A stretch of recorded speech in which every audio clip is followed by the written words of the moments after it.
നമ്മൾ കാണുന്ന പോസ്റ്ററിനകത്ത് സാറിൻ്റെ പുറകിൽ ഞാൻ ഇരിക്കുന്ന, പക്ഷെ തുടക്കത്തിൽ ഇവിടുന്ന് കൊണ്ടുപോകുന്നത് ഞാനാണല്ലോ. എൻ്റെ പൊന്നു മോനെ എന്നാ ടെൻഷനായിരുന്നു എന്നറിയോ. ഫസ്റ്റ് ഷോ കാണാൻ ചേട്ടൻ തിയേറ്ററിൽ ഇരിക്കുമ്പോൾ ആ ഒരു ഫീല് എങ്ങനെയുണ്ടായിരുന്നു? പടം കഴിഞ്ഞ് കഴിഞ്ഞിട്ട് ഒരു മിനിറ്റ് എടുത്ത് ഞാൻ കരഞ്ഞു പോയിട്ട് ഞാൻ എഴുന്നേറ്റത്. കാരണം ഇത്രയും വലിയൊരു പടത്തിൻ്റെ, ഇത്രയും നല്ലൊരു പടത്തിൻ്റെ ഭാഗമാകാൻ കഴിഞ്ഞല്ലോ, ദൈവം എനിക്ക് അവിടെ കൊണ്ടുവന്ന് എത്തിച്ചല്ലോ എന്ന് ഓർത്ത് ഞാൻ കുറച്ച് നേരം അവിടെ നിന്ന് കരഞ്ഞു. ഞാൻ മാത്രമല്ല, ആ പടത്തിൽ അഭിനയിച്ച പലരും ഉണ്ടായിരുന്നു. അവരെല്ലാം അവിടെ നിന്ന് കണ്ണ് നിറഞ്ഞ് നിൽക്കുമായിരുന്നു. പടം കഴിഞ്ഞ് റിസൾട്ട് കിട്ടിയിട്ട് ഞങ്ങളിങ്ങനെ എഴുന്നേറ്റ് സാർ ഇങ്ങനെ ഇങ്ങനെ കാണിക്കുമ്പോൾ, ഇവിടെ നിന്ന് തിരിഞ്ഞിട്ട് നമ്മളെല്ലാവരും കൂടെ കൂടി ഇങ്ങനെ കാണിക്കുമ്പോൾ, ആ ഒരു ക്രൂവിൻ്റെയും ആ ഒരു കണ്ടോ, ആ ഒരു സക്സസ്ഫുള്ളിയുടെ സംഭവത്തിനകത്ത് ഇങ്ങനെ കാണിക്കുമ്പോഴേ അറിയാതെ ഇപ്പോഴും സങ്കടം വരിക, അറിയാതെ എല്ലാവരും കരഞ്ഞു പോയി. തരുൺമൂർത്തി സാറിന്റെ മുമ്പത്തെ സിനിമയായ സൗദി വെള്ളക്കീല് ചേട്ടൻ ഒരു വേഷം ചെയ്തിട്ടുണ്ട്. അപ്പൊ അതിനുശേഷം അദ്ദേഹം ഒരു പ്രോജക്റ്റ് ചെയ്യുന്നു എന്ന് ചേട്ടന് അറിയാമായിരുന്നു? ഇവരൊന്നും പറയത്തില്ല, ഒരു പ്ലാനിങ്ങും പറയത്തില്ല. ഇത്രയും വലിയൊരു പടം ഞാൻ ഇറക്കാൻ പോകുന്ന പുള്ളി പറഞ്ഞിട്ടുണ്ടോ എപ്പോഴെങ്കിലും? ഈ തരുൺമൂർത്തി എന്ന് പറയുന്ന ഡയറക്ടറുടെ ചങ്ക് എന്ന് പറയുന്നത് കൂടെ നിൽക്കുന്ന അസിസ്റ്റൻസാണ്. അവരോട് കാണിക്കുന്ന സ്നേഹം, ഇവരെല്ലാം കൂടെ ഒരിടത്ത് താമസിക്കും, അറിയും. എല്ലാവരും ഭക്ഷണം ഒന്നിച്ച് കഴിക്കുന്നു, പോകുമ്പോഴാണെങ്കിലും വരുമ്പോഴാണെങ്കിലും എല്ലാവരും ഒന്നിച്ച്. അതൊരു ഡയറക്ടറും അസിസ്റ്റൻസ് തമ്മിലുള്ള ബന്ധമൊന്നുമല്ല അവർ. സാർ ഇതിനകത്ത് ബെന്നി എന്ന് പറഞ്ഞിട്ടുള്ള ഒരു ക്യാരക്ടർ ഭയങ്കര സ്ട്രോങ് ക്യാരക്ടറും ചെയ്തിട്ടുണ്ട്. അതേസമയം അദ്ദേഹം ഡയറക്ഷൻ ഡിപ്പാർട്ട്മെന്റിലുണ്ട്. പടം കാണുമ്പോഴാണ് ഇതിന് എവിടെ സമയം കിട്ടിയെന്ന് ഞാൻ ചിന്തിച്ചത്. ഞാനവിടെ തന്നെ അറിയാമോ, ചുമ്മാ ഈ പോലീസിൻ്റെ ഒരു വേഷമൊക്കെ ഇട്ട് നിന്ന് ഒരു സൈഡായിട്ടൊക്കെ നിന്നുള്ള സംഭവമായിരിക്കും. കാരണം പുള്ളി ഡയറക്ഷൻ സൈഡിലാണ് കൂടുതലും. ഈ സ്ക്രിപ്റ്റും പിടിച്ച് മറ്റുള്ള പിടിച്ച് വാടാ അങ്ങോട്ട് വാ എന്നൊക്കെ പറയുകയൊക്കെ ചെയ്യുന്ന പുള്ളിയാണല്ലോ. പക്ഷെ പടം കണ്ടു കഴിഞ്ഞപ്പോൾ ഇതിനെവിടെ സമയം കിട്ടിയെന്ന് ഓർക്കണേ. നിങ്ങൾ മനസ്സിൽ കാണുന്ന ഇവന്റ് അത് ഏതുമായിക്കോട്ടെ, അതിനെ കൂടുതൽ കളർഫുൾ ആക്കാൻ കൂടുതൽ സ്പെഷ്യൽ കണ്ടന്റോടുകൂടി milestone events, birthday party, engagement, കല്യാണം, കോർപ്പറേറ്റ് ഇവന്റ്സ്, അങ്ങനെ ഏത് ഇവന്റ്സും കൂടുതൽ സ്പെഷ്യൽ കണ്ടന്റോടുകൂടി നമുക്ക് മനോഹരമാക്കാം മൈൽസ്റ്റോൺ ഇവന്റ്സിലൂടെ. മൈൽസ്റ്റോൺ മേക്കേഴ്സിന്റെ കളർഫുൾ സ്റ്റോറീസ് എന്ന ഇന്നത്തെ പ്രോഗ്രാമിലേക്ക് എല്ലാവർക്കും സ്വാഗതം. എൻ്റെ പേര് നന്ദഗോപൻ സജി. ഇന്ന് നമ്മളോടൊപ്പം ഇന്റർവ്യൂയിലുള്ളത് മറ്റാരുമല്ല, തുടരും സിനിമയിൽ ലാലേട്ടനോടൊപ്പം സ്പ്ലെൻഡർ ബൈക്കിന്റെ ബാക്കിൽ കുപ്പിയും പിടിച്ചിരിക്കുന്ന ലാലേട്ടന്റെ സുഹൃത്ത് കഥാപാത്രം ചെയ്ത വ്യക്തി. ഇപ്പൊ തന്നെ നിങ്ങൾക്ക് ആളെ പിടികിട്ടി കാണും. It is none other than the mimicry artist, the actor Shaiju Adimali ചേട്ടൻ. ചേട്ടാ സ്വാഗതം. തുടരും സിനിമ ഇപ്പൊ തിയേറ്ററിൽ ഇങ്ങനെ കത്തി പടർന്നുകൊണ്ടിരിക്കുകയാണ്. അതിന്റെ തുടക്കം ഇറങ്ങിയ പോസ്റ്ററുകളിൽ ഒന്നായിരുന്നു ലാലേട്ടൻ മറ്റേ സ്പ്ലെൻഡർ ബൈക്കിൽ പോകുന്നു, ചേട്ടൻ തൊട്ട് ബാക്കിൽ ഇങ്ങനെ കുപ്പിയും പിടിച്ചിരിക്കുന്ന ഒരു സാധനം. അതാണെങ്കിൽ പിന്നെ ആ ബൈക്ക് പിന്നീട് ചെന്ന് ഇടിച്ചു കയറിയത് മലയാളം ബോക്സ് ഓഫീസിന്റെ നെഞ്ചത്തായിരുന്നു. അപ്പൊ ആ ഒരു വിജയത്തിനെ ചേട്ടൻ എങ്ങനെ കാണുന്നു? ഞാൻ അത്ഭുതമായിട്ട് തന്നെ കാണുന്നു. എൻ്റെ ജീവിതത്തിൽ സംഭവിച്ച ഒരു അത്ഭുതമായിട്ട് തന്നെ ഞാൻ കാണുന്നത്. കാരണം ഒരിക്കലും പ്രതീക്ഷിക്കാത്ത യാത്രയാണത്. അങ്ങനെ ഒരു ഓപ്പർച്യൂണിറ്റി തന്ന ഡയറക്ടർ തരുൺമൂർത്തി സാറിനോടുള്ള നന്ദി കടപ്പാടും ഹൃദയത്തിൽ സൂക്ഷിച്ചുകൊണ്ട് തന്നെ ഞാൻ പറയുകയാണ്. ആ ഒരു യാത്ര എന്ന് പറഞ്ഞാൽ എനിക്ക് ജീവിതത്തിൽ ഒരു മിമിക്രി ആർട്ടിസ്റ്റായി എനിക്ക് മറക്കാൻ പറ്റാത്തൊരു അനുഭവമാണ്. ആ യാത്ര ഇപ്പോഴും തുടർന്നുകൊണ്ട് ഇരിക്കുകയാണല്ലോ തിയേറ്ററുകളിലൂടെ. അതറിയുമ്പോൾ അതിൽ വലിയ സന്തോഷമാണ്.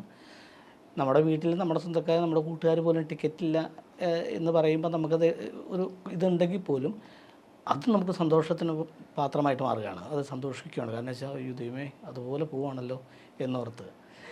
തിയേറ്റർ വിസിറ്റൊക്കെ ആയിട്ട് പലയിടത്തും പോയപ്പോഴും ഒക്കെ എല്ലായിടത്തും ഫില്ലായിട്ടും പിന്നെ പടം കണ്ടിറങ്ങി വരുന്നവരും ഒക്കെ കാണുമ്പോൾ അഭിനന്ദിക്കുകയൊക്കെ ചെയ്യുന്നത് വലിയൊരു ജീവിതത്തിലൊരു വലിയ ഒരു സന്തോഷം നിറഞ്ഞൊരു സമയമാണ്. ലാലേട്ടനെ കാണാൻ സാധിക്കുക, അദ്ദേഹത്തോടൊപ്പം സ്ക്രീൻ സ്പേസ് ഷെയർ ചെയ്യാൻ സാധിക്കുക എന്നൊക്കെ പറഞ്ഞാൽ പലരുടെയും ആഗ്രഹത്തിനപ്പുറം അതൊരു വലിയ സ്വപ്നമാണ്. ഇപ്പൊ ചേട്ടനെ സംബന്ധിച്ച് തുടർ സിനിമയിൽ ചേട്ടന് വളരെ ഓർക്കാവുന്ന ഒരു നല്ലൊരു ക്യാരക്ടർ കിട്ടി. ഇപ്പൊ ചേട്ടന് കൗണ്ടർ ആണെങ്കിലും ഇപ്പൊ എസ്പെഷ്യലി ആ ഒരു ബൈക്കിൽ പോകുന്ന ഒരു സീക്വൻസിൽ വരുന്ന മൊത്തം ഒരു വളരെ നല്ല ഹ്യൂമറസ് ട്രാക്കിൽ പോകുന്ന ഒരു ഇതാണ്. അപ്പോൾ ആ ഒരു എക്സ്പീരിയൻസ് അതൊരു ഡ്രീം കം ട്രൂ മൊമെന്റ് ആയിട്ട് ചേട്ടനെ ഫീൽ ചെയ്തില്ലേ? അതങ്ങനെയല്ലേ പോയത്. കാരണം എന്നെ പറയണ കാരണം വെച്ചാൽ നമ്മൾ ഒരിക്കലും പ്രതീക്ഷിക്കുന്നില്ലോ അങ്ങനെ ഒരു സീനിനെ കുറിച്ചൊന്നും. ഈ പടത്തിൻ്റെ കഥയോ കാര്യങ്ങളോ ഒന്നും എനിക്കറിയത്തില്ല. സാറ് പറഞ്ഞു കയറിക്കോളാൻ പറഞ്ഞു. അല്ല, ആദ്യം എന്നോട് പറയണത് സാറ് ഇപ്പോൾ വന്ന് കയറും എന്നുള്ളതാണ്. അതൊന്നും ആലോചിച്ച് നോക്കി. സാറിപ്പോൾ വന്ന് കയറുമെന്ന് പറയുന്ന സ്പേസ് എന്ന് പറയുന്നത് നമ്മളപ്പം അത് നല്ലൊരു റോഡല്ല. അത് ആ വീടിൻ്റെ പരിസരത്ത് ആർട്ടുകാരപ്പം തന്നെ റെഡിയാക്കി എടുത്ത് പൂഴിമണ്ണൊക്കെ നിറഞ്ഞ സ്ഥലത്ത് മണ്ണൊക്കെ ചെടിയൊക്കെ ചപ്പൊക്കെ ചെത്തിക്കളഞ്ഞ് റെഡിയാക്കിയ ഒരു ഇടമാണത്. സാറാ വന്ന് കയറിയിരിക്കുന്നത്. അപ്പോൾ അവിടുന്ന് സ്പ്ലെൻഡർ ബൈക്ക് ആദ്യം എടുത്ത് ഇത്തിരി സ്പേസ് ഉള്ളത് അതിനകത്ത് നിർത്തി സാറ് വന്ന് കയറുമ്പോൾ ഈ പൂഴിമണിയൊക്കെ എടുത്തുകൊണ്ട് പോകണം. ആ ഒരു ടെൻഷൻ ഒന്ന് ആലോചിച്ച് നോക്കി. അതായത് സെറ്റിലെല്ലാവരും ആർട്ടുകാരൊക്കെ ചേട്ടാ ഓക്കെ അല്ലേ, കംഫർട്ടല്ലേ, സാറാണ് വരുന്നത്. അപ്പോൾ എൻ്റെ അവസ്ഥ ഒന്ന് ആലോചിച്ച് നോക്കി. ഞാനിങ്ങനെ ഇരിക്കുമോ, സാറ് വന്നെങ്കിൽ കയറുക, അത് ഒറ്റ ടേക്കിൽ ഓക്കെ ആവുകയും ചെയ്യുക. സാറ് വന്നിട്ട് കയറുന്ന കണ്ടില്ലേ, കയറിയിട്ട് തോളത്തടിച്ച് പോവല്ലേന്ന് ചോദിക്കുക. ആദ്യം നമ്മൾ കാണുന്ന പോസ്റ്ററിനകത്ത് സാറിൻ്റെ പുറകിൽ ഞാൻ ഇരിക്കുന്ന, പക്ഷേ തുടക്കത്തിലെ ഇവിടെ നിന്ന് കൊണ്ടുപോകുന്നത് ഞാനാണല്ലോ. എൻ്റെ പൊന്നു മോനെ എന്നാ ടെൻഷനായിരുന്നു എന്നറിയോ. പക്ഷേ അത് കൂളായിട്ട് അങ്ങ് നടന്നു. സാർ അതുപോലെ കൂളാക്കിയാണ് കൊണ്ടാണ്, തരുൺ സാറാണെങ്കിലും ലാൽ സാറാണെങ്കിലും അങ്ങനെ കൂളാക്കിക്കൊണ്ട് വളരെ ഈസി ആയിട്ട് അങ്ങ്. പക്ഷെ അതിപ്പോഴൊരു ഇപ്പം ഇനിയിപ്പോൾ എന്നാണെങ്കിലും അതൊരു വലിയൊരു മൊമെന്റ് തന്നെയല്ലേ ഇപ്പം ഒരു. എനിക്ക് കിട്ടിയ മോനെ ഇപ്പോൾ 2 ഫോട്ടോ ഞാൻ ഡയറക്ടർ തരുൺ സാറിനോട് ചോദിച്ചത്, 2 ഫോട്ടോ ഏതാണെന്ന് വെച്ചാൽ, ഒന്ന് നമ്മൾ ലാൽ സാർ ഞാൻ ഓടിക്കുമ്പോൾ സാറ് പുറകിലിരിക്കുന്നത്, പിന്നെ സാറ് ഓടിക്കുമ്പോൾ ഞാൻ പുറകിലിരിക്കുന്നത്. ആ 2 ഫോട്ടോ മതി ഞാനെന്നൊരു കലാകാരൻ അല്ലെങ്കിൽ ഒരു മിമിക്രി ആർട്ടിസ്റ്റ് എൻ്റെ മക്കൾക്കും ഞങ്ങൾക്കൊക്കെ ഞങ്ങളുടെ കുടുംബത്തിനൊക്കെ ഒരു കലാകാരന് കിട്ടാവുന്ന ഏറ്റവും വലിയ അവാർഡല്ലേ ഇത്. ഓസ്കാർ അവാർഡിന് തുല്യമായ സാധനമല്ലേ ഇത്. ഇനി എനിക്ക് എന്താണ് ഞാൻ പറഞ്ഞ മറ്റുള്ള സൗഭാഗ്യങ്ങളൊക്കെ എന്ന് പറഞ്ഞാൽ പണം കൊണ്ടുണ്ടാകുന്നത്, നമ്മുടെ ജീവിത രീതി മെച്ചപ്പെടുന്നത്, ഒരു കലാകാരൻ നടന്നാൽ ജീവിത രീതി മെച്ചപ്പെടുന്നത്, നമുക്ക് സാമ്പത്തികമാവുന്നത്, നമ്മളത് ഭദ്രതയാവുന്നതൊക്കെ, അതൊക്കെ ഓരോരോ അച്ചീവ്മെൻറ്റുകളാണ്. അതെല്ലാം ഓരോ സമ്മാനങ്ങളാണ്, ദൈവം തരുന്ന അനുഗ്രഹങ്ങളാണ്. അതെല്ലാം ശരിയാണ്. ഇത് എല്ലാവർക്കും കൊടുക്കുന്നതല്ല, എനിക്ക് ദൈവം തന്നു, അതാണ് ദൈവം എന്നെ പ്രത്യേകം എന്നെ അനുഗ്രഹിച്ചു എന്ന് ഞാൻ പറയണത്. എന്തോരം ആർട്ടിസ്റ്റുകൾ കൊടുത്തിട്ടുണ്ട്, പണം കൊടുത്തിട്ടുണ്ട്, മറ്റത് കൊടുത്തിട്ടുണ്ട്, അവർക്ക് കാറ്, വീട്, കാര്യങ്ങൾ, എല്ലാ സംവിധാനങ്ങളും ഒക്കെ ആയിട്ടുണ്ട്. പക്ഷേ എനിക്ക് തന്നത് ദൈവം ഇങ്ങനെയൊരു സംഭവത്തിലൂടെ തന്നു. ഇത്രയും വലിയൊരു ലെജൻഡിൻ്റെയോടൊപ്പം ഒരുമിച്ച് ഇങ്ങനെയൊരു യാത്ര, ഇതൊരു തുടക്കമാവട്ടെ. ഇതിനേക്കാൾ പോലെ ഇതുപോലത്തെ ഒരുപാട് അവസരങ്ങൾ വരട്ടെ. അല്ല, അതിനുവേണ്ടി പ്രാർത്ഥിക്കുന്നുണ്ട്. കാരണം അതും വേണമല്ലോ, കാരണം നമ്മുടെ സെറ്റിലാവുക എന്നൊക്കെ പറയുന്ന സംഭവങ്ങളുണ്ടല്ലോ. പക്ഷേ അത് അങ്ങനെ ഒരു സ്പേസ് തന്ന് നമുക്കത് നന്നായി ചെയ്തു. നിങ്ങൾ കണ്ടോ പടം? കണ്ടോ? ഞാൻ ഉറപ്പായിട്ടും, ഞാൻ കഴിഞ്ഞ ഞായറാഴ്ചയാണ് പോയി കാണുന്നത്. നമ്മൾ ചെയ്തതൊക്കെ കണ്ടല്ലേ, ഇഷ്ടമായോ? ഉറപ്പായിട്ടും. എനിക്കിപ്പോഴും ആ ഒരു എല്ലാവരും ഇരിക്കുമ്പോഴും ചേട്ടൻ വന്ന് വെളിയിൽ വന്നിട്ട് ഇങ്ങനെ വിളിക്കുന്ന സീക്വൻസും ഒക്കെ വളരെ, അതൊരു നല്ലൊരു ഹ്യൂമർ ട്രാക്ക് ആയിരുന്നു ആ ഒരു പോർഷൻ. അത്രയും. ഇപ്പോൾ തരുൺമൂർത്തി സാറ്, ഇപ്പൊ തരുൺമൂർത്തി സാറിന്റെ മുമ്പത്തെ സിനിമയായ സൗദി വെള്ളക്കയില് ചേട്ടൻ ഒരു വേഷം ചെയ്തിട്ടുണ്ട്. അപ്പൊ അതിനുശേഷം അദ്ദേഹം ഒരു പ്രോജക്റ്റ് ചെയ്യുന്നു എന്ന് ചേട്ടന് അറിയാമായിരുന്നു, അല്ലെങ്കിൽ അദ്ദേഹം ഒരു പ്രോജക്റ്റ് തുടങ്ങാൻ പോകുന്നു എന്ന് തുടരിനെ കുറിച്ചോ? ഇവരൊന്നും പറയത്തില്ല, ഒരു പ്ലാനിങ്ങും പറയത്തില്ല. കാരണം ഇപ്പം ഞാൻ പറയട്ടെ, ഇത്രയും വലിയൊരു പടം ഞാൻ ഇറക്കാൻ പോകുമെന്ന് പുള്ളി പറഞ്ഞിട്ടുണ്ടോ? എപ്പോഴെങ്കിലും ഒരു പിടിയും തന്നിട്ടുണ്ടോ? കൂടെ നിൽക്കുന്ന ഞങ്ങൾക്കൊന്നും അറിയത്തില്ല. അത് കൃത്യമായിട്ട് അറിയാവുന്ന പുള്ളിയുടെ കൂടെ ചങ്ക് പോലെ നിൽക്കുന്ന കുറച്ച് പുലിക്കുട്ടികളായിട്ടുള്ള അസിസ്റ്റൻ്റ് ഡയറക്ടർമാരുണ്ട്. അവർക്കറിയാം പുള്ളിയെ. അവരാണ് പുള്ളിയുടെ സ്വത്ത്, അവരാണ് പുള്ളിയുടെ ചങ്ക്. ഈ തരുൺമൂർത്തി എന്ന് പറയുന്ന ഡയറക്ടറുടെ ചങ്ക് എന്ന് പറയുന്നത് കൂടെ നിൽക്കുന്ന അസിസ്റ്റൻസാണ്. അവരോട് കാണിക്കുന്ന സ്നേഹം. ഇവരെല്ലാം കൂടെ ഒരിടത്ത് താമസിക്കും, അറിയോ? ഒരിടത്ത് താമസിക്കുന്നു, ഭക്ഷണമൊക്കെ ഉണ്ടാക്കി കഴിക്കുന്നു, എല്ലാവരും ഭക്ഷണം ഒന്നിച്ച് കഴിക്കുന്നു, പോകുമ്പോഴാണെങ്കിലും വരുമ്പോഴാണെങ്കിലും എല്ലാവരും ഒന്നിച്ച്. അതൊരു ഡയറക്ടർ അസിസ്റ്റൻസ് തമ്മിലുള്ള ബന്ധമൊന്നുമല്ല അവർ. കാരണം പുള്ളി ഒരുപാട് അലഞ്ഞ് കഷ്ടപ്പെട്ടിട്ടുള്ള ആളാണ്. ഞാൻ മാറി നിന്ന് കാണുന്നാട്ടോ ഞാൻ പറഞ്ഞത്, അല്ലാതെ അവരുടെ കൂടെ കഴിഞ്ഞിട്ട് ഞാൻ കാണുന്നതല്ല. എന്നെ വിളിക്കുമ്പോഴും ഞാനവിടെ ചെല്ലുമ്പോഴും ഇവരൊക്കെ പെരുമാറുന്നത് നമ്മളൊരു ഒബ്സർവേഷനാണോ ഒരു മിമിക്രി ആർട്ടിസ്റ്റിൻ്റെ വലുത്. അപ്പോൾ ഇവർ തമ്മിൽ പെരുമാറുന്നതൊക്കെ കാണുമ്പോൾ നമുക്ക് മനസ്സിലാകും പുള്ളി ഒരു അങ്ങനെയല്ല. മറ്റൊന്നെന്താ അവനൊന്ന് ഉറങ്ങി വെച്ചിരിക്കും, അങ്ങനെയൊക്കെ ചോദിക്കണം. ഇവരുടെ സംഭവങ്ങൾ അതുപോലുള്ള കാര്യങ്ങൾ മാത്രമേ ഉള്ളൂ, തമാശകളും കാര്യങ്ങളും ചിരിയും കാര്യങ്ങളൊക്കെ ഉള്ളൂ. പക്ഷേ പടത്തിൻ്റെ കാര്യം വരുമ്പോൾ അതൊരു ഒഫീഷ്യലാവും. ഞാൻ അത്രയും ബന്ധമെടുത്ത് എന്നെ ഷൈച്ചേട്ടാന്നൊക്കെ വിളിച്ച് തരാൻ വർത്താനമൊക്കെ പറഞ്ഞിങ്ങനെ ഇരിക്കുന്നതാണ് തരുൺ സാറ്. പക്ഷേ ആ ഇതിനടുത്ത് പെട്ടെന്ന് സിനിമയിലേക്ക് വരുമ്പം അവരെല്ലാം കൂടെ ചേട്ടാ ഒരു മിനിറ്റ് കേട്ടോ എന്ന് പറഞ്ഞാൽ തരുൺ സാറും ഈ എല്ലാവരും കൂടെ മാറും. അവരുടെ സ്പീച്ച്, അവരുടെ ഏരിയ. അതുകൊണ്ട് ഈ പടത്തിൻ്റെ ഒരു കാര്യങ്ങളും ഞങ്ങൾക്ക് അറിയത്തില്ല, ഇത്രയും വലിയൊരു ഒരു പടമാണ് ചെയ്യുന്നതെന്നുള്ളത്. അങ്ങനെ അത്രയും വലിയൊരു പടമാണ് പുള്ളി ചെയ്തിട്ടുള്ളത്. അപ്പോൾ അങ്ങനെ ചെയ്യുന്ന അത് അത്രയും വിജയം വയ്ക്കുമ്പോഴും ഇതെല്ലാം ഹൈഡ് ചെയ്ത് വെച്ച് മനസ്സിൽ സൂക്ഷിച്ച് ഓവറായിട്ട് ആഹ്ലാദിക്കാതെ അതിൻ്റെ വിജയം അന്നപ്പോൾ അതിനോടൊപ്പം ആ വിജയത്തിനോടൊപ്പം യാത്ര ചെയ്യുന്ന അത്രയും നല്ല കഴിവുള്ള ഒരു സംവിധായകനാണ്. ആരുടെ അടുത്തും സംവിധാനം പഠിക്കാത്ത ഒരാളാണ്. സിനിമയെ നോക്കിക്കണ്ട് സംവിധാനം പഠിച്ച ആളാണ്. അപ്പോൾ അദ്ദേഹം ലാൽ സാറിൻ്റെ ബർത്ത്ഡേക്കാണെങ്കിലും അദ്ദേഹം പറഞ്ഞത്, മോനെ ആരുടെ കൂടെ സംവിധാനം പഠിച്ചതെന്ന് ലാൽ സാർ ചോദിച്ചപ്പോൾ ലാൽ സാറിനോട് പറഞ്ഞത്, ഈ തരുൺ സാർ പറഞ്ഞത് ഞാൻ സാറിനെ കണ്ടാൽ പഠിച്ചതെന്നാണ് പറഞ്ഞത്. അപ്പോൾ അത്ര കോൺഫിഡൻസ് ഉള്ള ആളാണ് ഈ 2.25 മണിക്കൂർ പടം കൊണ്ടുപോയത്. അപ്പോൾ അദ്ദേഹത്തെക്കുറിച്ച് ഞാൻ പറയാൻ എപ്പോഴും ഓൾമോസ്റ്റ് അദ്ദേഹം ഒരു ബ്രില്യൻറ്റ് ഡയറക്ടറാണ്, നല്ല മനുഷ്യനാണ്. ഞാൻ കേട്ടിട്ടുണ്ട് അദ്ദേഹം ഈ എഞ്ചിനീയറിംഗ് കഴിഞ്ഞ് പിന്നീട് അദ്ദേഹത്തിന് അഭിനയിക്കാനായിരുന്നു ആഗ്രഹം. അപ്പം പിന്നീടാണ് അദ്ദേഹം ഈ ഡയറക്ഷനിലോട്ട് വരുന്നത്. അപ്പോൾ അദ്ദേഹത്തിൻ്റെ ഇപ്പോൾ മുമ്പത്തെ 2 വർക്ക് ആണെങ്കിലും വളരെ എന്താ പറയുന്നത്, ഒരു വളരെ 3 സിനിമകൾ തന്നെ വേണമെന്നില്ല. അദ്ദേഹത്തിൻ്റെ ആദ്യത്തെ സിനിമയിൽ തന്നെ ആസ് എ ഡയറക്ടർ തരുൺ സാറിൻ്റെ കാലിബർ എന്താണെന്ന് പ്രൂവ് ചെയ്തിട്ടുള്ളൊരു ഓപ്പറേഷൻ ജാവ പറയണ്ട. അപ്പോൾ അങ്ങനത്തെ ഒരു അത് കോവിഡ് വന്നിട്ട് തിയേറ്റർ അടച്ചത് കൊണ്ട് 100ലേക്ക് കയറാത്ത 98 ദിവസം കൊണ്ടായി. കോവിഡ് വന്ന് ഇനി മുതൽ തിയേറ്റർ ഓപ്പൺ ചെയ്യാൻ പറ്റില്ല എന്ന് പറഞ്ഞുകൊണ്ടാണ് ആ കോവിഡ് സമയത്ത് 98 ദിവസം ഓടി ഓപ്പറേഷൻ ജാവ. അപ്പോൾ അതിൻ്റെ ഡയറക്ടർ എന്നെ സൗദി വെള്ളക്കയിലേക്ക് വേണ്ടി വിളിക്കണേ. അപ്പോൾ ഞാൻ ചോദിച്ചു പറഞ്ഞോളൂ ചേട്ടാ ഇങ്ങനെ, അതാണ് പുള്ളി പറയണ കേട്ടോ, ചേട്ടൻ്റെ കഥാപാത്രമുണ്ട് പക്ഷെ അത് വർക്കൗട്ടായാലും കട്ട് ചെയ്ത് പോട്ടോ, അങ്ങനെ എന്നോട് പറയണം. ഞാൻ പറഞ്ഞു ഞാൻ നന്നായിട്ട് ചെയ്തോളാം, കട്ട് ചെയ്ത് പോകില്ല എന്ന് പറഞ്ഞു, നന്നായിട്ട് ചെയ്തോളാം എന്ന് പറഞ്ഞു. പക്ഷേ ആ പടത്തിന് ചിലപ്പോൾ അത് ആവശ്യം വരില്ല കേട്ടോ, കാരണം ആ പടം അതുപോലത്തെ പടം ആയതുകൊണ്ട് പക്ക കൊമേഴ്സ്യലല്ല, അല്ലാതെ കൊണ്ട് ചിലപ്പോൾ ആ കഥാപാത്രം നിൽക്കുമെന്നുണ്ടെങ്കിൽ അറിയത്തില്ല, നമുക്ക് നോക്കാം എന്ന് പറഞ്ഞു. ചെയ്തു. ഞാൻ ചെന്നു, എൻ്റെ ഗെറ്റപ്പൊക്കെ ഞാൻ അദ്ദേഹം കൂടെ ഇരുന്ന് ഗെറ്റപ്പൊക്കെ റെഡിയാക്കി കഴിഞ്ഞിട്ട് ചെയ്തു. നൈറ്റ് ഫുള്ളായിരുന്നു, വെളുപ്പിന് ഞാൻ പോന്നു. പക്ഷേ പടത്തിൻ്റെ ഇത് വന്നപ്പം എല്ലാം കഴിഞ്ഞ് വന്നിട്ട് സാറ് കണ്ടു കഴിഞ്ഞപ്പോൾ എന്നോട് പറഞ്ഞു, ചേട്ടാ അത് കട്ടായി പോയിട്ടില്ല കേട്ടോ എന്ന് പറഞ്ഞു. അപ്പോൾ ഞാൻ പറഞ്ഞു സാറേ അപ്പോൾ നന്നായിട്ട് ചെയ്തല്ലേ എന്ന് ചോദിച്ചു. അതും പറഞ്ഞു കുഴപ്പമില്ല സാറേ, ചേട്ടാ കട്ടായിട്ടില്ല എന്ന് പറഞ്ഞു. അങ്ങനെയാണ് സൗദി വെള്ളക്കൽ കഥാപാത്രം കിട്ടിയത്. അത് ഒത്തിരി എനിക്ക് ഞാൻ പറഞ്ഞത് അത് ഇതുപോലൊരു വലിയ പടമൊന്നും അങ്ങനത്തെ ഒരു ഇതല്ലെങ്കിലും ഒരുപാട് പുരസ്കാരങ്ങളും ഒരുപാട് അംഗീകാരങ്ങളും വാങ്ങിച്ചൊരു പടം, അത് ദേശീയ അവാർഡ് വരെ വാങ്ങിച്ചല്ലോ. അപ്പോൾ ചേട്ടൻ ഈ തുടരിലോട്ട് എത്തുന്നത് എങ്ങനെയായിരുന്നു? അതായത് ഈ ഒരു ക്യാരക്ടറിലോട്ട് എങ്ങനെയാണ് അതിൻ്റെ ഒരു കഥ വരുന്നത്? തുടരും പടത്തിനകത്തേക്ക് ഞാൻ എത്തുന്നത് സൗദി വെള്ളക്ക എന്ന് പറഞ്ഞ പടത്തിനകത്ത് ഞാൻ ചെയ്തല്ലോ. അത് കഴിഞ്ഞിട്ട് സാറിങ്ങനെ പടം ചെയ്യണ കാര്യമൊന്നും എനിക്കറിയത്തില്ല. അപ്പം പ്രൊഡ്യൂസർ അസോസിയേഷൻ്റെ ഒരു പരിപാടി ഗൾഫിൽ വെച്ച് നടത്തുന്നുണ്ട്, അപ്പോൾ അതിനകത്ത് പോകാനായിട്ട് വരണം. അപ്പോൾ അതിൻ്റെ ചുമതലയുള്ള ആളാണ് തരുൺമൂർത്തി എന്ന് എന്നോട് പറയുകയാണ്. തരുൺമൂർത്തിയാണ് അതിൻ്റെ സംഭവമൊക്കെ ചെയ്യണമെന്ന്. രഞ്ജിത്ത് സാറും ഉണ്ട്, തരുൺമൂർത്തി സാറും ഉണ്ട് അവിടെ.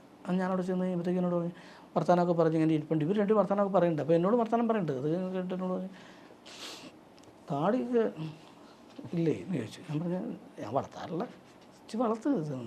പിന്നെ ഒരു ദിവസം ഫോൺ ചെയ്തിട്ട് എന്നോട് പറഞ്ഞേ, ചേട്ടാ എങ്ങനെ താടിയുടെ അവസ്ഥ എങ്ങനെയാണെന്ന് ചോദിച്ചു. അപ്പോൾ ഞങ്ങൾ ഈ ഗൾഫ് ട്രിപ്പ് എൻ്റെ മനസ്സിൽ കിടക്കണേ. ഞാൻ പറഞ്ഞു താടി കുറ്റിത്താടിയാണ്, താടി വളരും പെട്ടെന്ന്, കാരണം വെച്ചാൽ ഇനി താടിയില്ലാന്ന് ഞാൻ വേഷം പോയാലോ എന്ന് പേടിച്ചിട്ട് ഞാൻ താടി എനിക്ക് പെട്ടെന്ന് വളരും എന്ന് പറഞ്ഞു. അങ്ങനെ വളരും ചെയ്യട്ടോ താടി. അപ്പോൾ പറഞ്ഞു ചേട്ടൻ വളർത്തിക്കോളാൻ പറഞ്ഞു. ചുമ്മാ വളർത്തിക്കുക, നമ്മുടെ ഒരു പരിപാടി, ചെറിയ പരിപാടി എന്ന് പറഞ്ഞു. അപ്പോഴും ഞാൻ എൻ്റെ മനസ്സിൽ ഈ മറ്റേ മസ്കറ്റ് പരിപാടി മറ്റേ ഗൾഫ് പരിപാടി ഇല്ല അതാ. പിന്നെ ഒരു വിളിയാണ് വന്നത്, ഒരു മഴക്കാലത്ത് ഡിക്സൺ ചേട്ടൻ്റെ ഒരു വിളി, തുടരും സിനിമയിലേക്കാണെന്ന് പറഞ്ഞിട്ട്. ആദ്യം വിളിച്ചു കഴിഞ്ഞപ്പോൾ നമ്മളറിയുന്നില്ല കേട്ടോ അത്. അപ്പം വിളിച്ചു കഴിഞ്ഞപ്പോൾ ഞാൻ ചോദിച്ചു ഇങ്ങനെ ഇപ്പോൾ എത്ര പൈസ കിട്ടും ചേട്ടാ എന്നുള്ള രീതിയിൽ ഞാൻ ചോദിച്ചായിരുന്നു. എന്തിനാണ് പറഞ്ഞത് അത് നോക്കണ്ട, എത്ര ദിവസമാണെന്ന് അറിയിച്ചു. അങ്ങനെ ലാൽ സാറിൻ്റെ പേര് പറയുമ്പോഴാണ് ഞാൻ ഞെട്ടിപ്പോണത്. ഓ അതിന് ശേഷമാണ് ചേട്ടൻ അറിയുന്നത് ലാൽ സാറിൻ്റെ പടമാണ്. ഈ തരുൺ സാർ പറയുമ്പോഴൊന്നും ഇല്ല, അങ്ങനെയൊന്നും ഇല്ല. അത് കഴിഞ്ഞിട്ട് ഈ ഡിക്സൺ ചേട്ടൻ വിളിച്ചു കഴിയുമ്പോഴാണ് ഞാൻ അറിയണത് ലാൽ സാറിൻ്റെ പടത്തിലേക്കാണ് എന്നെ വിളിച്ചേക്കണതെന്ന്. കുറച്ച് ദിവസം വേണം, 10-25 ദിവസം ചിലപ്പോൾ വേണ്ടി വരും എന്നൊക്കെ പറയണത്. കാരണം സാറ് വരുമ്പോൾ ഏതാണ് ഈ ഇപ്പം ക്ലൈമറ്റ് അനുസരിച്ച് ഏത് സീനാണ് എടുക്കണമെന്ന് പറയാൻ പറ്റത്തില്ല. അപ്പോഴൊക്കെ നമ്മളവിടെ വേണം. അപ്പോൾ അതുകൊണ്ട് നമുക്ക് ഡേറ്റ് കൂടുതൽ വേണമായിരുന്നു. അപ്പം നമ്മൾ വില്ലിങ് ആണല്ലോ, ആരാ വില്ലിങ് അല്ലാതെ നമ്മൾ വില്ലിങ് ആണല്ലോ, 2 വട്ടം 100 വട്ടം. അപ്പോൾ അതുകൊണ്ട് അങ്ങനെ ഒന്ന് ചെയ്തു. എന്നാലും തുടരും എന്ന ചിത്രത്തിൽ അങ്ങനെ ഒരു വലിയ ചിത്രത്തിൻ്റെ ഭാഗമാകാൻ കഴിഞ്ഞാൽ വലിയ സന്തോഷമുണ്ട്. അപ്പോൾ ഈ കാസ്റ്റിൽ തന്നെ ഇപ്പം ലാലേട്ടൻ കൂടാതെ ശോഭന മാം, അതുപോലെ ഭാരതിരാജ സാറ്, മണിയമ്പള രാജ സാർ തുടങ്ങി വലിയൊരു കാസ്റ്റ് തന്നെ സിനിമയിലുണ്ട്. അപ്പോൾ അവരോടൊപ്പം ഉള്ള ഒരു അനുഭവമൊക്കെ എങ്ങനെയുണ്ട്? ഇതിൽ കുറേ പേരെ ആയിട്ട് കോമ്പിനേഷൻ സീൻസ് ഉണ്ട്. അതെ, ഈ രാജേട്ടനൊക്കെ ഇല്ലേ, മണിയമ്പള ചേട്ടനൊക്കെ നല്ല സഹകരണമായിരുന്നു. നന്നായിട്ട് വർത്തമാനം പറയും, നമ്മൾ സഹകരിച്ചൊക്കെ തന്നെ. അതിനകത്ത് ആരും തന്നെ ഒരു വലിയൊരു സ്റ്റാൻഡം അങ്ങനെ കാണിക്കുന്ന ആരും ഉണ്ടായിരുന്നില്ല. എല്ലാവരും തന്നെ ഇർഷാദിക്ക. ഈ സെറ്റിലെ ഷൂട്ട് കഴിഞ്ഞ് നമ്മൾ അവസാനം എറണാകുളത്തേക്ക് പോകണം, ഞാൻ ഇർഷാദിക്കായി ഒന്നിച്ച് ഇർഷാദിക്കയുടെ വണ്ടിയിലാണ് പോകണേ. ഒരു ഷെഡ്യൂൾ കഴിഞ്ഞ് പോകുമ്പോഴേ ഞങ്ങൾ 2 പേരും കൂടെ ഒന്നിച്ച് പാക്കപ്പ് പറഞ്ഞിട്ട് നമ്മൾ പോകുമ്പോൾ ഞങ്ങൾ 2 പേരും ഒന്നിച്ച് കട വണ്ടിയിലാണ് പോകണേ. നീ പോകണ്ടോ നമുക്ക് ഒന്നിച്ച് പോകാൻ പറഞ്ഞാൽ ഞങ്ങൾ ഒന്നിച്ചാൽ പോകണേ. പിന്നെ എല്ലാവരും ഈ തൊടുപുഴയായിരുന്നു ഷൂട്ട്. അപ്പോൾ എല്ലാവരും അവിടെ തിയേറ്റർ ഉണ്ടല്ലോ, ആശീർവാദ്. അപ്പോൾ വൈകുന്നേരങ്ങളിൽ ഷൂട്ടില്ലെങ്കിൽ എല്ലാവരും സിനിമയ്ക്ക് പോകുന്ന ഒന്നിച്ചായിരുന്നു. അപ്പോൾ പല മാറി മാറി വരുന്ന സിനിമകൾ കാണാൻ എല്ലാവരും തന്നെ അങ്ങ് വിളിച്ചു പറഞ്ഞിട്ട് അവിടെ തന്നെ പോയി കാണുവാണല്ലോ. അങ്ങനെ പോകുമ്പോഴൊക്കെ എല്ലാവരുമായിട്ട് വർത്തമാനം പറഞ്ഞ കമ്പനിയോ. അതിനകത്ത് അസോസിയേറ്റ് ഡയറക്ടർ രതീഷ് ഉണ്ടായിരുന്നു, ടിജോ ഉണ്ട് മുണ്ടക്കയത്തുള്ള, പിന്നെ രാകേഷ് ഉണ്ട് ട്രിവാൻഡ്രത്തുള്ള, പിന്നെ ഒരുപാട് പേരുണ്ട്, ഒരുപാട് കൂട്ടുകാരുണ്ട്. പിന്നെ പോലീസ് വേഷം ചെയ്യുന്നവർ ഒത്തിരി പേരുണ്ട്. എല്ലാവരും കൂടെ കൂടിയിട്ട് ഞങ്ങളൊരു കോളേജ് ക്യാമ്പസിൽ എല്ലാവരും കൂടെ ടൂർ വന്നൊരവസ്ഥയായിരുന്നു. ഹോട്ടലിലും കാര്യങ്ങളുമൊക്കെ താമസിക്കുന്നിടത്തൊക്കെ ഭയങ്കര രസമായിരുന്നു. ഈ ക്രൂവിലോട്ട് വരികയാണെങ്കിൽ തന്നെ ഇപ്പം ഡയറക്ടർ സാർ നമ്മൾ ഓൾറെഡി പറഞ്ഞു, ഇപ്പം എം രഞ്ജിത്ത് സാറിൻ്റെ രജപുത്ര സോഷ്യൽ മീഡിയ എന്ന് പറഞ്ഞാൽ എല്ലാം ക്വാളിറ്റി പടങ്ങൾ ചെയ്യുന്ന ഒരു പ്രൊഡക്ഷൻ. ഇപ്പം അത് കഴിഞ്ഞ് DOP ആയിക്കോട്ടെ, ഇപ്പം ജെയ്ക്സ് പി ജോയ് സാറിൻ്റെ മ്യൂസിക്, സ്റ്റൺ സിൽവർ സാറിൻ്റെ കൊറിയോഗ്രഫി, അപ്പോൾ എല്ലാം ഒരു വളരെ ബ്രില്യൻ്റ് ആയിട്ടുള്ള, അതുപോലെ തന്നെ വളരെ ഒരു റിനൗണ്ട് ആയിട്ടുള്ള ഒരു ടെക്നീഷ്യൻസാണ്. അപ്പം അങ്ങനത്തെ ഒരു ടീം, ഒരു മുന്നണിയിൽ മാത്രമല്ല അണിയറ പ്രവർത്തകരാണെങ്കിലും വളരെ സ്ട്രോങ് ആയിട്ടുള്ള കാലിബറുള്ള ഒരു ടീമാണ്. അപ്പോൾ അവരുമായിട്ടും വർക്ക് ചെയ്യാൻ പറ്റി എന്നുള്ളത് ഒരു ഡബിൾ ബോണസ് സംഭവമല്ലേ? പിന്നെ അല്ല, ഇതൊക്കെ പിന്നീട് ഒന്നാമത്തെ കേസ് നമ്മളൊരു സിനിമാക്കാരനല്ല. ഞാൻ സത്യം പറഞ്ഞാൽ മിമിക്രി ആർട്ടിസ്റ്റാണ്. അപ്പോൾ നമ്മൾ അവിടെ നിന്ന് വന്നുകൊണ്ട് പലരെയും എനിക്ക് പരിചയമില്ല. പലരും പറയുമ്പോഴും പരിചയപ്പെടുത്തുമ്പോഴുമാണ് നമ്മളും, അത് എന്നെയല്ല, അവർ തമ്മിൽ സംസാരിക്കുമ്പോഴാണ്, നമ്മൾ ശ്രദ്ധിച്ചിരിക്കുമ്പോഴാണ് അത് ഇദ്ദേഹമാണ്, ഇത്ര വലിയ ആളാണ് ഈ വന്നേക്കുന്നതെന്നൊക്കെ നമ്മൾ അറിയണേ. കാരണം ലാൽ സാറിൻ്റെ ലൊക്കേഷനിലാവുമ്പോൾ ഒരുപാട് പേര് വന്നു പോകും. സാറിന് അടുത്ത പടത്തിനുള്ളൊരു വേറെ കഥകൾ പറയാനുള്ളൊരു വേറെ ആവശ്യങ്ങൾ പറയാനുള്ളത്, അസോസിയേഷൻ്റെ ആവശ്യങ്ങൾ പറയാനുള്ളത് ഒക്കെ ഒരുപാട് പേര് വരില്ലേ. നമുക്ക് ശരിക്കും പറഞ്ഞു കഴിഞ്ഞാൽ നമുക്കറിയത്തില്ല ആരെയൊന്നും. പിന്നെ ക്യാമറാമാൻ ഷാജികുമാർ സാറ്, അതെടുത്ത് പറയേണ്ട ഒരു കാര്യമാണ്. കാരണം ഒരു ക്യാമറമാൻ ഇപ്പം അത് ഷൂട്ട് ചെയ്യുമ്പോൾ അദ്ദേഹത്തിന് അറിയാം നമ്മളെങ്ങനെയാണ് നിൽക്കണം, എങ്ങനെയാണെന്നുള്ളത്.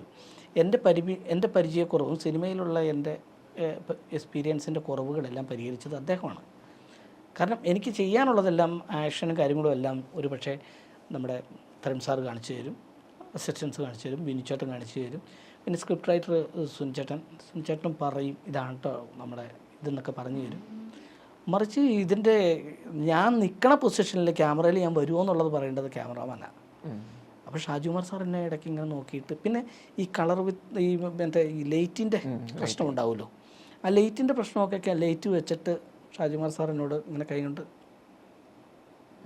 കാരണം ഇവരെല്ലാം നിയന്ത്രിക്കണം, അവരെല്ലാം സീനിയർ ആർട്ടിസ്റ്റുകൾ, അവരെല്ലാം പറഞ്ഞു കൊടുത്ത് അവരെ ചെയ്തതിനൊപ്പം ചെറിയൊരു ആർട്ടിസ്റ്റായ എന്നെ പോലും ഇങ്ങനെ കൈ കൊണ്ട് കാണിച്ച് ആ ലൈറ്റ് വാങ്ങിച്ച് അങ്ങനെയൊക്കെ കാണിച്ചിട്ട് പിന്നെ ഞാൻ വന്ന് നിൽക്കുമ്പോൾ അവിടെ പോയി നിൽക്കുമ്പോൾ ആ ലൈറ്റ് നോക്കണം, ആ ലൈറ്റ് വാങ്ങിച്ച് നിൽക്കണം എന്നൊക്കെ എനിക്ക് പറഞ്ഞു തന്നു.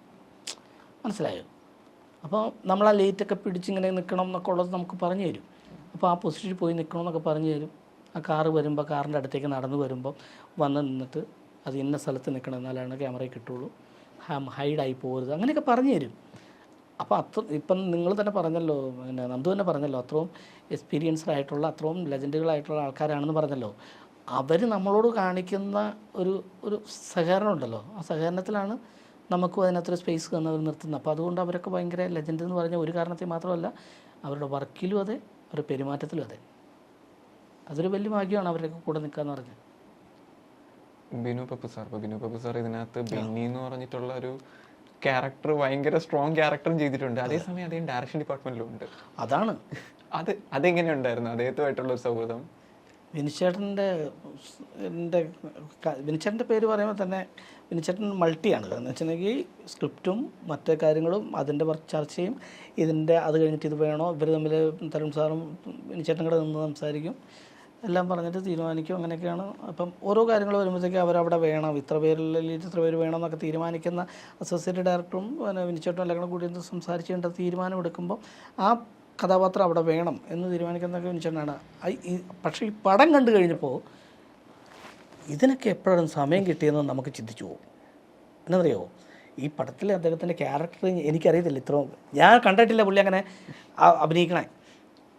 കാക്കിയിട്ടങ്ങ് പോകണം കാണാം, ഇങ്ങനെ പോകണം കാണാം. ബാക്കിയെല്ലാം പറഞ്ഞു കൊടുക്കണതും എപ്പോഴും പേപ്പറും സ്ക്രിപ്റ്റും കാര്യങ്ങളും ഒക്കെ ആയിരുന്നു.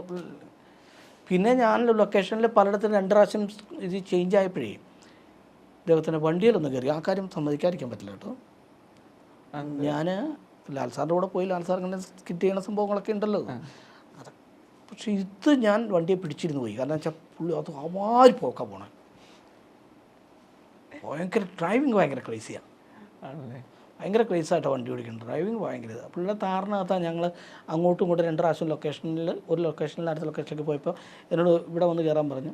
ഞാൻ അതിനകത്ത് കയറി, രണ്ടാമത് വിളിച്ചപ്പോൾ പയ്യെ മാറി നിന്നു, നേരം പൊക്കി അതിനകത്ത് കയറ്റി. അല്ലെങ്കിൽ ഡ്രൈവിങ് ഭയങ്കര, അത് പുള്ളി തെറ്റിച്ചു ഓടിക്കും അല്ലെങ്കിൽ ഓവർ സ്പീഡ് എന്നല്ല പറഞ്ഞു, ഭയങ്കര ക്രേസാണ് പുള്ളിക്ക്. അങ്ങനത്തെ ആ ഒരു ക്യാരക്ടർ അപ്പം ചേട്ടൻ അപ്പം പിന്നീട് ഇറങ്ങുമ്പോഴാണ് അത് അറിയുന്നത്. അത് അത്രേ ഉള്ളൂ. ഞാൻ അദ്ദേഹത്തിൻ്റെ പടം കാണുമ്പോഴാണ് ഇതിന് എവിടെ സമയം കിട്ടിയെന്ന് ഞാൻ ചിന്തിച്ചത്. ഞാനവിടെ തന്നെ അറിയാമോ, ചുമ്മാ ഈ പോലീസിൻ്റെ ഒരു വേഷമൊക്കെ ഇട്ട് നിന്ന് ഒരു സൈഡായിട്ടൊക്കെ നിന്നുള്ള സംഭവമായിരിക്കും. കാരണം പുള്ളി ഡയറക്ഷൻ സൈഡിലാണ് കൂടുതലും. ഈ സ്ക്രിപ്റ്റും പിടിച്ച് മറ്റുള്ളത് പിടിച്ച് വാടാ അങ്ങോട്ട് വാ എന്നൊക്കെ പറഞ്ഞ് പറയുകയൊക്കെ ചെയ്യുന്ന പുള്ളിയാണല്ലോ. അപ്പോൾ അതുകൊണ്ട് ഞാൻ ഓർത്തത് പുള്ളി ഇതിൻ്റെ തിരക്കിലാണ് അപ്പോൾ അഭിനയിക്കണം. പക്ഷെ പടം കണ്ടു കഴിഞ്ഞപ്പോൾ ത്രൂഔട്ട് ഇതിനെവിടെ സമയം കിട്ടിയെന്ന് ഓർക്കണേ. അപ്പോൾ ചേട്ടാ ഈ പറയുന്ന പോലെ ഇപ്പം ബിനു കപൂർ സാറിൻ്റെ ബെന്നി ക്യാരക്ടറിനെ കുറിച്ച് പറഞ്ഞു. അപ്പം നമുക്ക് ഉറപ്പായിട്ടും ചോദിക്കാതിരിക്കാൻ പറ്റുന്ന ക്യാരക്ടറാണ്. അദ്ദേഹത്തെ കണ്ട് ഇൻട്രാക്ട് ചെയ്യാൻ പറ്റുമെന്ന് പറഞ്ഞാൽ പ്രകാശ് വർമ്മ സാർ. അപ്പോൾ അദ്ദേഹത്തിൻ്റെ ജോർജ് എന്ന് പറഞ്ഞ ജോർജ് സാർ എന്ന കഥാപാത്രം പിന്നീട് എന്താ പറയുന്ന ഇപ്പോൾ ഒരു ഭയങ്കര ഫോളോയിങ് ഉള്ള ഒരു വ്യക്തിയാണ്. അതെ അതെ അതെ. അപ്പോൾ അദ്ദേഹത്തിനെ കാണാൻ സെറ്റ് വെച്ച് കാണാനും പിന്നെ ഇൻട്രാക്ട് ചെയ്യാനും ഒക്കെ അതെങ്ങനെ ഉണ്ടായിരുന്നു ആ ഒരു എക്സ്പീരിയൻസ്? ഞങ്ങൾ ആ സീൻ എടുക്കുമ്പോഴൊക്കെ രാത്രിയൊക്കെ എടുക്കുന്ന സമയത്ത് ഇതൊക്കെ എടുക്കുന്നത് ഇതൊക്കെ വന്നു കഴിഞ്ഞിട്ട് ഈ നമ്മൾ ചെയ്ത സംഭവങ്ങളൊക്കെ ഇല്ലേ ചെറുത് സംഭവങ്ങളൊക്കെ കണ്ടിട്ട് പുള്ളി എന്നെ എപ്പോഴും കണ്ടപ്പോൾ എന്നോട് പറഞ്ഞു, ഹലോ ക്ഷണിക്കാനൊക്കെ കണ്ടിട്ട് നല്ലതായിട്ട് ഞാൻ കണ്ടായിരുന്നു, കുറച്ച് നല്ല രസമുണ്ട് എന്നൊക്കെ പറഞ്ഞു എന്നോട്. അപ്പോൾ ഈ സാറിൻ്റെ കഥാപാത്രം എന്നാന്ന് എന്നോട് ആരും പറഞ്ഞിട്ടില്ല. ഞാനല്ല ഞങ്ങളുടെ കൂടെയുള്ള മിക്കവർക്കും തന്നെ അറിയത്തില്ല സാറിൻ്റെ കഥാപാത്രം എന്നാണ്. പുള്ളി അദ്ദേഹത്തെ എല്ലാവരും തന്നെ റെസ്പെക്റ്റ് ചെയ്യുന്നുണ്ട്. കാരണം പുള്ളി വലിയൊരു ഡയറക്ടറാണെന്നുള്ളത് ആഡ് ഡയറക്ടറാണെന്നുള്ളത് അവിടെ സെറ്റിൽ മൊത്തം എല്ലാവരും പറഞ്ഞു ഞാൻ കേട്ടു. പിന്നെ അദ്ദേഹം വരുന്നത് സ്റ്റൈലും ഒക്കെ പുള്ളി ആ സെറ്റിലും അതൊക്കെ തന്നെയായിരുന്നു. ആ പാൻറ്റിൽ പിടിച്ചുള്ള ഗേറ്റുകളിലും ഷർട്ട് ഇറക്കിയിടലും ഇതൊക്കെ തന്നെയായിരുന്നു സെറ്റിലും. അതുകൊണ്ട് കാണാൻ നല്ല രസമാണ്, മാറി നോക്കും. പക്ഷേ ഇദ്ദേഹം ഈ ചിരിച്ച മുഖത്തോട് നിൽക്കുന്ന പക്ഷേ അല്ല ക്യാരക്ടർ എന്നാന്നുള്ള സിനിമ കാണുമ്പോഴല്ലേ മനസ്സിലാവുള്ളൂ. ഇത് പറയാനും പറ്റുമല്ലോ എനിക്ക് എന്നാന്നുള്ളത്. അതുപോലെ ചെയ്തു വെച്ചേക്കല്ലേ. അപ്പോൾ ചേട്ടൻ ഇപ്പം ഈ പറയുന്ന പോലെ ഇപ്പം മിമിക്രി കലാരംഗത്ത് നിന്ന് പിന്നീട് ഈ പറഞ്ഞ പോലെ സിനിമകളും സ്റ്റേജ് ഷോസ് സിനിമകളെത്തി. അപ്പം ഈ തുടരും സിനിമയുടെ തന്നെ ഫസ്റ്റ് ഷോ കാണാൻ ചേട്ടൻ തിയേറ്ററിൽ ഇരിക്കുമ്പോൾ ആ ഒരു ഫീല് എങ്ങനെ ഉണ്ടായിരുന്നു? കാരണം ഈ ഒരു യാത്ര കഴിഞ്ഞ് ഇവിടം വരെ എത്തിയിട്ട് ഒരു കലാകാരൻ എന്നുള്ള രീതിയിൽ ചേട്ടൻ ആ ഒരു എന്താണ് ഒരു എക്സൈറ്റ്മെൻ്റ് ആയിരുന്നു, ഒരു സാറ്റിസ്ഫാക്ഷൻ ആയിരുന്നു, ഭയങ്കര മിക്സ് ആയിരുന്നു എല്ലാം. അതെന്താ മനസ്സ് പറയണേ, അതായത് നമുക്ക് പ്രാർത്ഥനയാണ് ഏറ്റവും കൂടുതൽ. കാരണം ഈ പടം സക്സസ്ഫുള്ളി ആവണം, തകർക്കണം. കാരണം അതിനിടയ്ക്ക് അത്രയും എഫേർട്ട് എടുത്തിട്ടുണ്ട് ഈ തരുൺ എന്ന് പറഞ്ഞ ഡയറക്ടറും രഞ്ജിത്ത് സാറും എല്ലാവരും. ആ പടം കാണുന്നവർക്ക് അറിയാലോ അത്രയും എഫേർട്ട് എടുത്തിട്ടുണ്ട്. ഇതിൻ്റെ പണി കഴിഞ്ഞിട്ടത്തെ ഇതുവരെ അതിൻ്റെ പണിപ്പുരയിലാണ് ഇവർ ഇത്രയും സംഘം. അതിൻ്റെ പോസ്റ്റർ ഡിസൈനിങ് ഒക്കെ കണ്ടോ, എല്ലാത്തിനും എല്ലാത്തിനും ചിട്ടയുണ്ട്. അപ്പോൾ അത്ര ചിട്ടയായിട്ടുള്ള പ്ലാനിങ്. അപ്പോൾ അവർ എത്ര ക്ഷമയോടുകൂടി ഇരുന്നിട്ടാണ് ഈ പടത്തെ തിയേറ്ററിൽ കൊണ്ടുവന്ന് എത്തിക്കുന്നത്.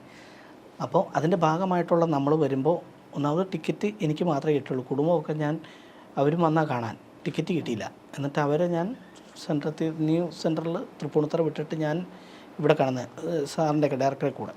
അപ്പം നമ്മൾ കയറി പടം കാണാനിരിക്കുന്നു. പടം തുടങ്ങി പേരെഴുതി കാണിക്കുമ്പോൾ മുതൽ നമുക്ക് സന്തോഷം കണ്ണും നിറയും. പിന്നെ പടവും കണ്ടിട്ട് പടം കഴിഞ്ഞതിന് ശേഷമാണ് ഞങ്ങളിരിക്കുമ്പോഴാണ് നമ്മളൊക്കെ ഇതിനകത്ത് ഉണ്ടല്ലോ എന്ന് വരെ ചിന്തിക്കുന്നത്. എന്നറിയാമോ അതിൻ്റെ കാരണം എന്താ വെച്ചാൽ ആ പടം കണ്ടവർക്ക് കാണുമ്പോൾ നമുക്കറിയാമല്ലോ നമ്മളെ കൂട്ടിക്കൊണ്ട് പോകുന്ന സൈസ് പടമാണല്ലോ. നമ്മുടെയൊക്കെ സീൻ വന്ന് നമ്മളൊക്കെ ചെയ്തു, അത്രേ ഉള്ളൂ. നമ്മുടെയൊക്കെ മൈന്യൂട്ട് ഡയലോഗുകൾ പോലും നമ്മളൊക്കെ ശ്രദ്ധിച്ചിട്ടില്ല. കാരണം നമ്മളെല്ലാം പടത്തിൽ ഇതായിപ്പോയി. പടം കഴിഞ്ഞ് കഴിഞ്ഞിട്ട് ഒരു മിനിറ്റ് എടുത്ത് ഞാൻ കരഞ്ഞു പോയിട്ട് ഞാൻ എഴുന്നേറ്റത്. കാരണം ഇത്രയും വലിയൊരു പടത്തിൻ്റെ ഇത്രയും നല്ലൊരു പടത്തിൻ്റെ ഭാഗമാകാൻ കഴിഞ്ഞല്ലോ. ദൈവം എനിക്ക് അവിടെ കൊണ്ടുവന്ന് എത്തിച്ചല്ലോ എന്ന് ഓർത്ത് ഞാൻ കുറച്ച് നേരം അവിടെ നിന്ന് കരഞ്ഞു. ഞാൻ മാത്രമല്ല, ആ പടത്തിൽ അഭിനയിച്ച പലരും ഉണ്ടായിരുന്നു. അവരെല്ലാം അവിടെ നിന്ന് കണ്ണ് നിറഞ്ഞ് നിൽക്കുമായിരുന്നു. ആരും എഴുന്നേൽക്കുന്നുണ്ടായിരുന്നില്ല. എൻ്റെ ഒപ്പം ചെയ്ത പോലീസുകാർ ശ്രീലാലൊക്കെ ഉണ്ടായിരുന്നു. അവരൊക്കെ ഇരിക്കുക. മറ്റേ ആ ദേവദൂതർ അല്ല മറ്റേ പാട്ടുപാടിയില്ലേ, ആ പാട്ടുപാടിയത് സൗദി വെള്ളക്കയിലെ SI വേഷം ചെയ്ത ആളാണ്. അയാളൊക്കെ ഞങ്ങളെല്ലാവരും നിരന്നിരിക്കുന്നു. ആരും എഴുന്നേൽക്കുന്നില്ല, എല്ലാവരും ഇരിക്കുന്നു. അത് കഴിഞ്ഞപ്പോൾ പിന്നെ അവരൊക്കെ പയ്യെ എഴുന്നേറ്റ് വരുമ്പോഴും ഞാനിങ്ങനെ ഇരുന്നു. ഇത് കഴിഞ്ഞിട്ട് എന്ന് വെച്ചാൽ ഈ പുറത്തേക്ക് ഇറങ്ങുമ്പോൾ നിങ്ങൾ ഈ യൂട്യൂബ് ചാനലടക്കം എല്ലാവരും ഇങ്ങനെ ക്യാമറ ആയിട്ട് നിൽക്കുമല്ലോ. അപ്പോൾ ശരിക്കും പറഞ്ഞാൽ ഇങ്ങനെ ഏങ്ങലടിച്ചാൽ ഞാൻ കരഞ്ഞോണ്ടിരിക്കണേ. അത് മാറാൻ വേണ്ടി ഞാനിവിടെ ഇരുന്നത്. എന്നിട്ട് ഞാൻ എഴുന്നേറ്റ് കഴിഞ്ഞിട്ട് ഇങ്ങനെ കണ്ണൊക്കെ തുടച്ചിട്ട് ഞാൻ ഇങ്ങനെ നോക്കിക്കഴിഞ്ഞ് പുറയിലേക്ക് നോക്കുമ്പം ഡയറക്ടറും കുടുംബവും ഒക്കെ പുറയിലുണ്ട്. അമ്മ, അച്ഛൻ അവരെല്ലാം ഉണ്ട്. അപ്പോൾ പടം കഴിഞ്ഞ് റിസൾട്ട് കിട്ടിയിട്ട് ഞങ്ങളിങ്ങനെ എഴുന്നേറ്റ് കഴിഞ്ഞിട്ട് സാറ് ഇങ്ങനെ കൈ കൊണ്ട് ഇങ്ങനെ കാണിക്കുമ്പോൾ ഇവിടെ നിന്ന് തിരിഞ്ഞിട്ട് നമ്മളെല്ലാവരും കൂടെ കൂടി ഇങ്ങനെ കാണിക്കുമ്പോൾ ആ ഒരു ക്രൂവിൻ്റെയും ആ ഒരു കണ്ടോ ആ ഒരു സക്സസ്ഫുള്ളിയുടെ സംഭവത്തിനകത്ത് ഇങ്ങനെ കാണിക്കുമ്പോഴേ അറിയാതെ ഇപ്പോഴും സങ്കടം വരിക, അറിയാതെ എല്ലാവരും കരഞ്ഞുപോയി, സന്തോഷമായിപ്പോയി. സന്തോഷം കൊണ്ടുള്ള കരച്ചില്ലേ, അങ്ങനെ കരഞ്ഞുപോയി. അപ്പം ചേട്ടാ ഇപ്പോൾ ഈ ചേട്ടൻ്റെ കുടുംബം, ചേട്ടൻ്റെ അടുത്ത സുഹൃത്തുക്കൾ, അപ്പം അവർക്കും ഇപ്പോൾ ചേട്ടനെ പോലെ വളരെ സാറ്റിസ്ഫൈഡ്, വളരെ സന്തോഷത്തോടെ അല്ലേ ഈ ഒരു ചേട്ടൻ്റെ ഒരു വിജയത്തിനെ കാണുന്നത്? പിന്നെ തീർച്ചയായിട്ടും എല്ലാവരും അങ്ങനെയാണല്ലോ. കാരണം വെച്ചാൽ ഒരാൾ രാവിലെ ബാഗും തൂക്കി ഇറങ്ങുന്നു, വൈകുന്നേരം വരുന്നു, പോകുന്നു, ഇവന് എന്തെങ്കിലും എവിടെയെങ്കിലും കാണും എന്നുള്ള പ്രതീക്ഷ അവർക്കുണ്ട്. അങ്ങനെ കണ്ടതാണ് എൻ്റെ മിനി സ്ക്രീനിലൊക്കെ. അപ്പോൾ ആ യാത്രയിൽ പിന്നെ സ്ക്രീനിൽ കണ്ടു, സിനിമയിൽ കണ്ടു. കേശു വീടിൻ്റെ നാഥൻ എപ്പോഴും പിള്ളേർ കാണുന്നൊരു പടമാണ്, എപ്പോഴും പിള്ളേർ കാണുന്നൊരു പടമാണ്. അപ്പോൾ അതിനകത്ത് നല്ല വേഷമാണ്. ഇൻ്റർവ്യൂവിൽ കഴിഞ്ഞ് ഫസ്റ്റ് കാണിക്കുന്നത് തന്നെയാണ്. നാട്ടുകത്ത് നല്ലൊരു വേഷം എനിക്ക് തന്നേക്കുന്നത്. അപ്പോൾ അതുപോലുള്ള ചിത്രങ്ങളിലൊക്കെ വരുമ്പോൾ ഇവർ സന്തോഷിച്ചിട്ടുണ്ട്. പവി കെയർ ടേക്കറിനകത്ത് ദിലീപേട്ടൻ വീണ്ടും തകർത്ത് ചെയ്തൊരു പടമാണ് പവി കെയർ ടേക്കർ. അതിനകത്ത് എനിക്ക് ചേട്ടൻ്റെ ഒപ്പം ഉള്ള നല്ല വേഷം തന്നിട്ടുണ്ട്. അത് കണ്ടവർ ഒരുപാട് പേര് എന്നെ വിളിച്ചിട്ടുണ്ട്. ഇതെല്ലാം വളർച്ച ഇങ്ങനെ പോകുന്ന സമയത്താണ് ലാൽ സാറിൻ്റെ കൂടെ ഇങ്ങനൊരു വലിയൊരു വേഷം, വലിയൊരു പടത്തിൻ്റെ ഭാഗമായിട്ട് കിട്ടുക എന്ന് പറഞ്ഞാൽ, അപ്പോൾ അതിൻ്റെ ഭാഗമായി നിൽക്കാൻ കഴിഞ്ഞതും വലിയ ഭാഗ്യമാണ്.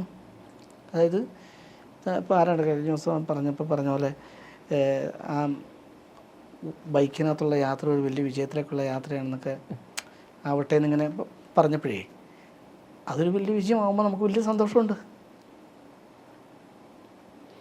അതെല്ലാം ഒരു എന്താ പറയുന്നത് ഹാർഡ് വർക്ക് എന്നുള്ള ശ്രമം. അപ്പോൾ നമ്മുടെ വീട്ടുകാരും കൂട്ടുകാരും അതിന് ഒരുപാട് സന്തോഷിക്കുന്നുണ്ട്. ഞാൻ അങ്ങനെ ആവാൻ വേണ്ടി സ്നേഹിക്കുന്നവർ.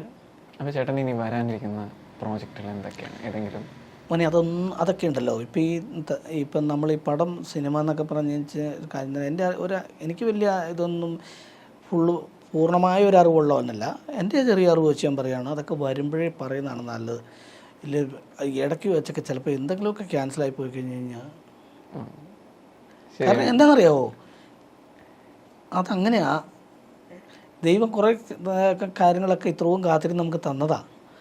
എന്നിട്ട് അത് പിന്നെ കിട്ടി അവിടെ നിന്നൊക്കെ രണ്ട് വിളിയൊക്കെ വന്നതെന്നും പറഞ്ഞിട്ട് നമ്മൾ ഓക്കെ പറയാൻ പാടില്ല. അതൊക്കെ സംഭവിക്കട്ടെ. സംഭവിക്കുമ്പം ഇതുപോലെ തന്നെ നമുക്ക് വന്നിരിക്കാം ആ സന്തോഷത്തിൽ, അല്ലേ? അപ്പം സത്യം പറഞ്ഞാൽ ഇനി തരുൺമൂർത്തി സാറിൻ്റെ ഇപ്പം 2 ദിവസം മുമ്പ് ഒരു പുതിയ സിനിമയുടെ ടോർപ്പഡോ എന്ന് പറഞ്ഞ സിനിമയുടെ അനൗൺസ്മെന്റ് വന്നിട്ടുണ്ടായിരുന്നു. അപ്പോൾ അതിലുണ്ടോ, അതിൽ പ്രതീക്ഷിക്കാമോ എന്നൊന്നും ഞാൻ ചോദിക്കുന്നില്ല. ചോദിച്ചിട്ട് കാര്യമില്ല. ഞാൻ ചോദിച്ചു, അത് മോന് ചോദിച്ച ചോദ്യം ഞാൻ പുള്ളിയോട് ചോദിച്ചു. ഉണ്ടാവില്ല എന്ന് തുറന്ന് പറഞ്ഞു പുള്ളി. അങ്ങനത്തെ ആളാ പുള്ളി. 2.5 ആയില്ലേ, ഇനി അത് മതി. ചിലപ്പോൾ ഈ ഇന്റർവ്യൂ കാണുന്നുണ്ടെങ്കിൽ നമുക്ക് ചിലപ്പം ഒരു വേഷം ഇതുപോലെ നല്ല കൗണ്ടറുകളൊക്കെ ഉള്ള ഒരു നല്ലൊരു ഹ്യൂമറസ് ട്രാക്ക് വരുന്ന ഒരു വേഷത്തിൽ ചേട്ടൻ ഞാൻ സിനിമയിൽ കാണാൻ അല്ല ഉണ്ടാക്കി ഭാഗ്യം. ഞാൻ സാറിനോട് പറയുന്നത് ഞാൻ ഇതിലേക്ക് പോട്ടോ എന്ന് പറയാം. അന്നേരം 2.5 ആയി അത് മതി എന്ന് പറഞ്ഞ്, ചേട്ടാ തുടരും ചിയാസിൻ്റെ ബൈക്കൊക്കെ കയറ്റി വിട്ടിട്ടുണ്ട്, ഇനി അതുവഴി അങ്ങ് പൊക്കോണം എന്ന് പറഞ്ഞു. സാർ ആക്ഷനൊക്കെ കാണിച്ചു, എവിടെയെങ്കിലുമൊക്കെ പിടിച്ച് കയറി പൊക്കോണം എന്നുള്ളതായിരിക്കാം. അന്നേരം ഞാൻ പറഞ്ഞു സാറേ എന്തിലുണ്ട് ഞാനവിടെ ഒരുടെന്ന് പറഞ്ഞു. എന്തിനാ കേശു ചെയ്തതിന് ശേഷം നാശക്ക് അടുത്ത പടം ചെയ്തപ്പോൾ നാശക്കട ലൊക്കേഷൻ ഞാൻ ചെന്നായിരുന്നു. ഇങ്ങനത്തെ എന്തിലുണ്ടോ, എടാ ഒന്നും എനിക്കൊന്നുമില്ല, നമുക്ക് ചെയ്യാനൊന്നുമില്ല എന്ന് പറഞ്ഞു. അങ്ങനെയാണ് പോകുന്നത്. ഇപ്പോൾ അടുത്ത പവി ചെയ്തു. അത് കഴിഞ്ഞിട്ടുള്ള പടത്തിനകത്ത് ദിലീപൻ്റെ പടത്തിനകത്ത് വല്ലതും ഉണ്ടോ എന്നുള്ളത് ഇല്ലയെന്ന് പറഞ്ഞോട്ടെ ഞാൻ പിന്നെ വേറെ ഞാൻ അന്വേഷിച്ചു അതിനകത്തൊക്കെ വല്ലതും കിട്ടുമെന്ന്. അതുപോലെ ഇത്രയും വലിയ പടം ചെയ്ത ആളല്ലേ ഇത്രയും സാറിന് അങ്ങനെ പെട്ടെന്ന് നമുക്ക് ആ ഹാങ് ഓവർ ചെയ്ത് മാറാൻ പറ്റില്ലല്ലോ.